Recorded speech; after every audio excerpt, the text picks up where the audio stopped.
So if you've been taking my advice and practicing 100 hours a day, chances are you've got some great calluses on your fingers, but you may have broken a string.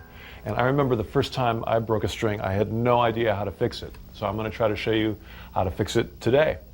I'm going to use the 6 string. I'm not going to break it. I'm just going to take it off because you might want to change them once in a while if they get sweaty or old or rusty too. So this one, I've got a peg winder, which makes it a little bit quicker, but of course you can use your fingers as well.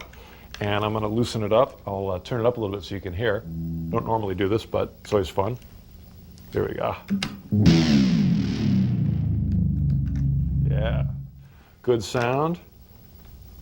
Loosen it so it's super, super loose. And then you can just pull it and unwind it, and it comes right off.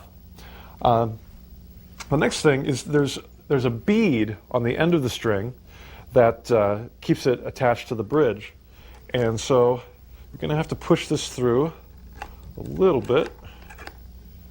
Oh, and you know what? I might have to take the back off because it gets stuck on the plastic thing. Oh, no, sorry.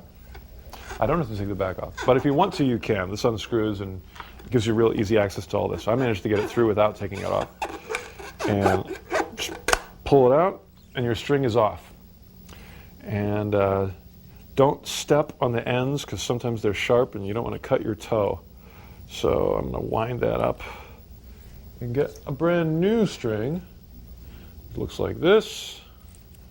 Unwinder. And feed it back through that little hole. You can see, underneath this plastic thing, there's the holes in the bridge itself, and it feeds through pretty easily. Actually, easier than it was getting it out. Just pull it right through there. And one nice thing about guitar strings is the new ones are always going to be, much longer than you need. You don't have to worry about the length. It even makes it to this one, but you only have to make it to the short one in this case. So there's a little hole, so just feed it through that hole.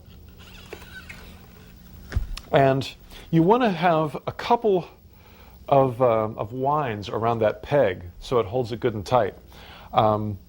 You sort of get a sense of it. I usually just leave a little bit of slack, and sometimes I'll hold it with my right hand, with my fingers like this, and then I'll use my first finger to sort of hold it down so it's a little bit flat.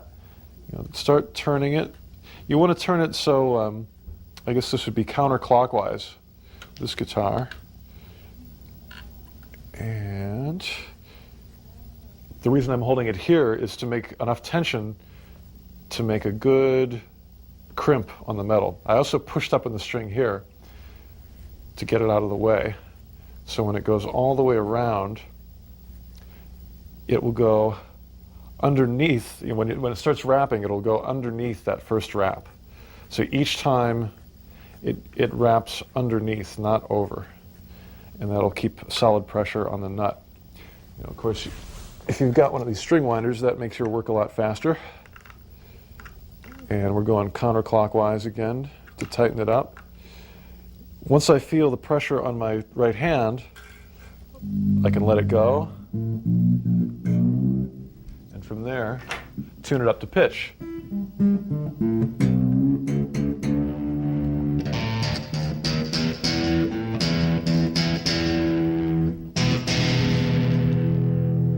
Now the last thing I want to do when I get the new string on is give it a little bit of a stretch. A brand new string always needs to be stretched just a little bit. I go over the 12th fret and just push it down a little bit. The first time that I do this, you can hear it dropped a lot. Each time you do that, it'll be a little bit less of a drop. And by probably the third or fourth time, it'll be all stretched and you'll be ready to go.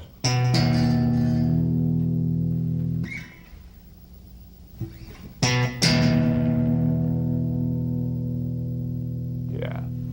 So last but not least, when you're changing a guitar string, you've obviously got a big long thing hanging off there, and that can make noise. It can also poke you in the eye or cause all kinds of trouble. So It's good to have a pair of wire clippers around. Actually, if you don't have the wire clippers, you can just push it back and forth and it'll eventually break through the metal. But just clip it close to the tuning key and boom, nice and clean, ready to rock.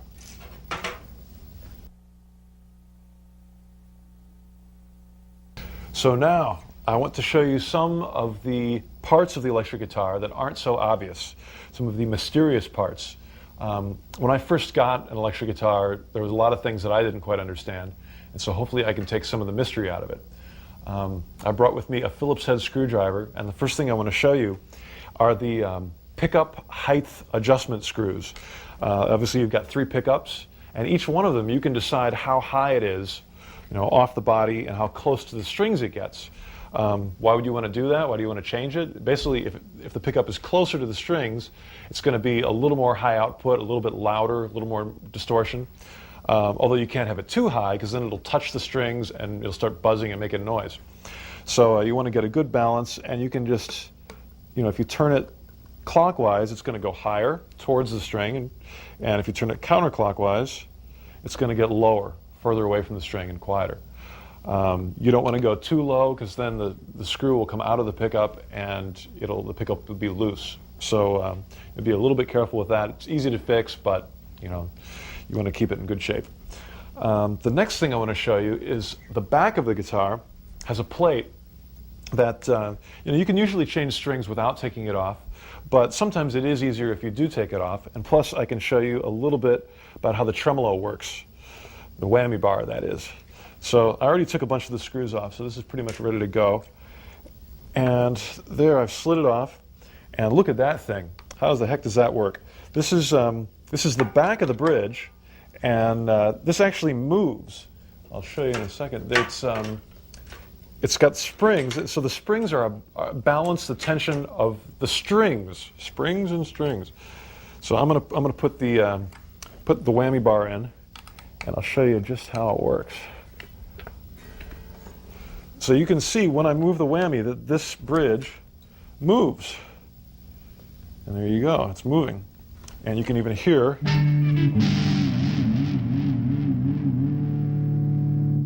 And you can see how if you didn't have those springs, the bridge would just fly out of there. So you've got to make sure to keep those springs in there good and tight.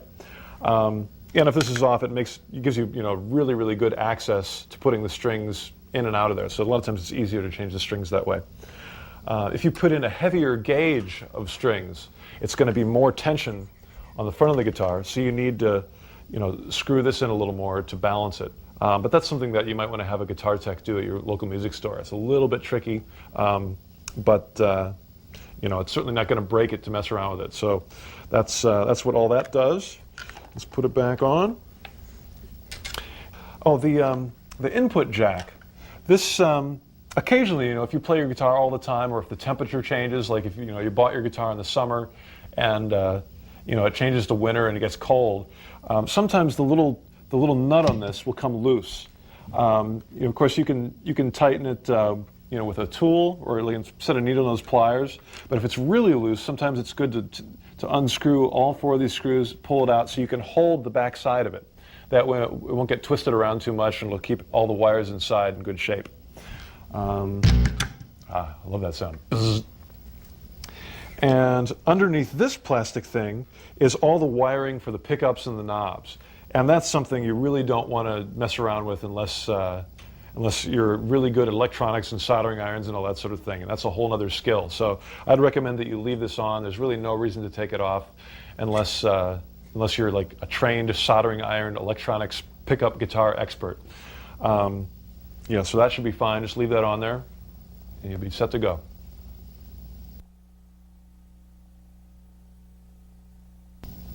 The next part of the guitar that I want to tell you about is the bridge.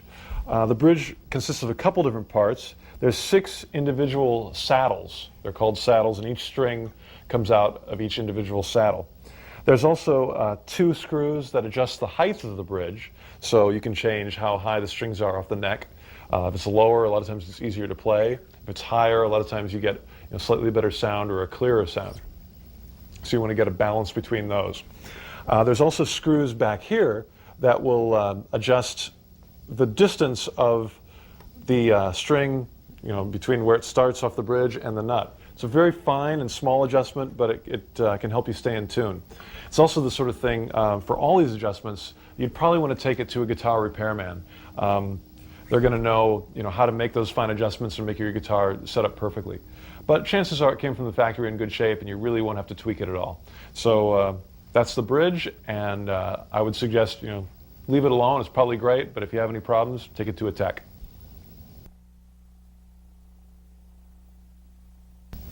Up in this part of the guitar is something called the truss rod. You can't see it because it's actually inside the neck. It's a piece of metal that runs all the way up and down, and it keeps your neck strong and it keeps it in the right position.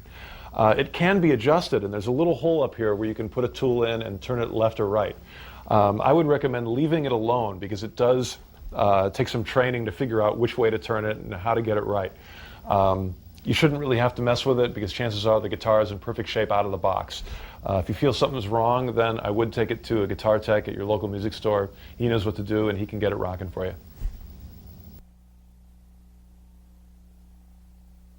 All right, I want to tell you how you can preserve the life of your strings. If you play guitar all the time, they tend to get rusty. They tend to get, just like the dirt from your fingers will get in them. And so we want to try to keep them clean. Best way to do that is after you're done playing, you can take a rag or a washcloth or a paper towel or anything and just wipe them off. That'll keep them dry, keep the sweat off of them. You can also grab each string individually and grab it all the way up and down the string, and that'll clean all the sweat and gunk off of there and keep your strings lasting a much longer time so you can keep playing a much longer time.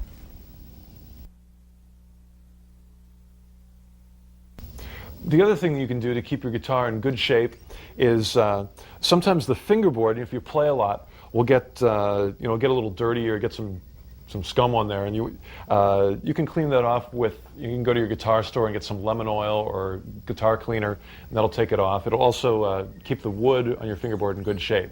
It's not something you have to do a lot, but maybe once or twice a year, you can take the strings off and make sure your fretboard is nice and clean and playing and smelling good.